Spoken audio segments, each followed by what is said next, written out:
2013లో AP reorganisation యాక్ట్కి సంబంధించి prepare అవుతున్న సందర్భంలో ఆనాడు ఏదైతే బచావత్ ట్రిబ్యునల్ ప్రాంతాల మధ్య నీళ్లు డిస్ట్రిబ్యూట్ చేసి ఉన్నాయో అప్పటికి తెలంగాణ రాష్ట్రంలో ప్రాజెక్టులు కట్టకపోవడం వలన ఇక్కడ నీళ్లు తీసుకొచ్చినా ఇక్కడ నిల్వ ఉంచుకోవడానికి నీకు రిజర్వాయర్ లేవు. ఈ కట్టకపోవడానికి కారణమే కాంగ్రెస్ పార్టీ. నీళ్లలో మరణ శాసనం రాసిందే కాంగ్రెస్ పార్టీ. అసలు ఒక్క మాటలో చెప్పాలంటే తెలంగాణ రాష్ట్రానికి విలనే కాంగ్రెస్ పార్టీ.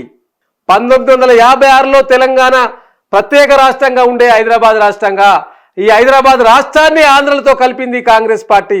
కలిపిన తర్వాత పెద్ద మనుషుల ఒప్పందం ఏదైతే ఫజల్ అలీ కమిషన్ ఏదైతే చెప్పిందో ఆ ఒప్పందాలన్నిటి కూడా తుంగలో తొక్కింది కూడా ఇదే కాంగ్రెస్ పార్టీ కదా.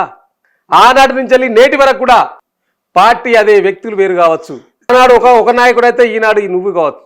సో కాబట్టి ఇది 13లో జరిగిన అసెంబ్లీలో జరిగిన పంపకాల విషయాల్లో ఆ తర్వాత తెలంగాణ రాష్ట్రం వచ్చిన తర్వాత 42 రోజులలోనే 2014 జూన్ 2లో తెలంగాణ రాష్ట్రం ఏర్పడితే ముఖ్యమంత్రి అయిన తొలి నాళ్లలోనే అప్పటికి ఆఫీసర్ ఎవడో తెలియదు, కుర్చీ ఎవరిదో తెలియదు, అయినా కూడా 42 రోజుల్లోనే కేంద్రాన్ని దగ్గరికి పోయి జలశక్తి మినిస్టర్ను కలిసి దేశ ప్రధాని నరేంద్ర మోడీ గారు కలిసి ఈ నీళ్లలో ఈ యొక్క కృష్ణా వాటర్లో పునఃపంపిణీ జరగాలి, అప్పటికి మా ప్రాజెక్టులో ఇప్పుడు ప్రాజెక్టులు కట్టుకుంటున్నాం, పునఃపంపిణీ జరగాలి అంటే అప్పటి నుంచి వెళ్ళి కొట్లాడినాం కదా. సెక్షన్ 3 తీసుకొచ్చింది కేసీఆర్, అందుకనే కదా. నీకు సెక్షన్ 3 గురించి తెలుసుకో ఎందుకు వచ్చిందో.